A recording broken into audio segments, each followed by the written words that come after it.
عورت کی بدحلقی پر صبر کرنے والا حضرت ایوب علیہ السلام کے صبر کے برابر ثواب پائے گا۔ فقیر کو صدقہ دے کر احسان نہ جتلا، بلکہ اس کے قبول کرنے کا خود احسان مند ہو۔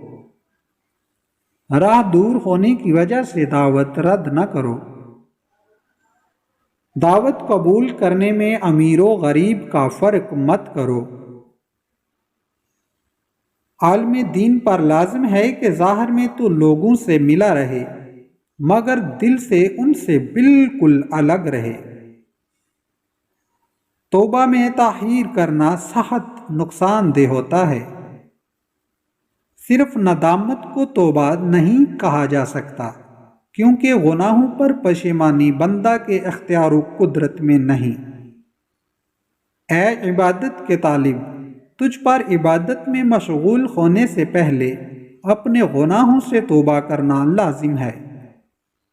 جو شخص علم نہ سیکھے وہ عبادت اور ان کے ارکان ٹھیک طریقے سے ادا نہیں کر سکتا۔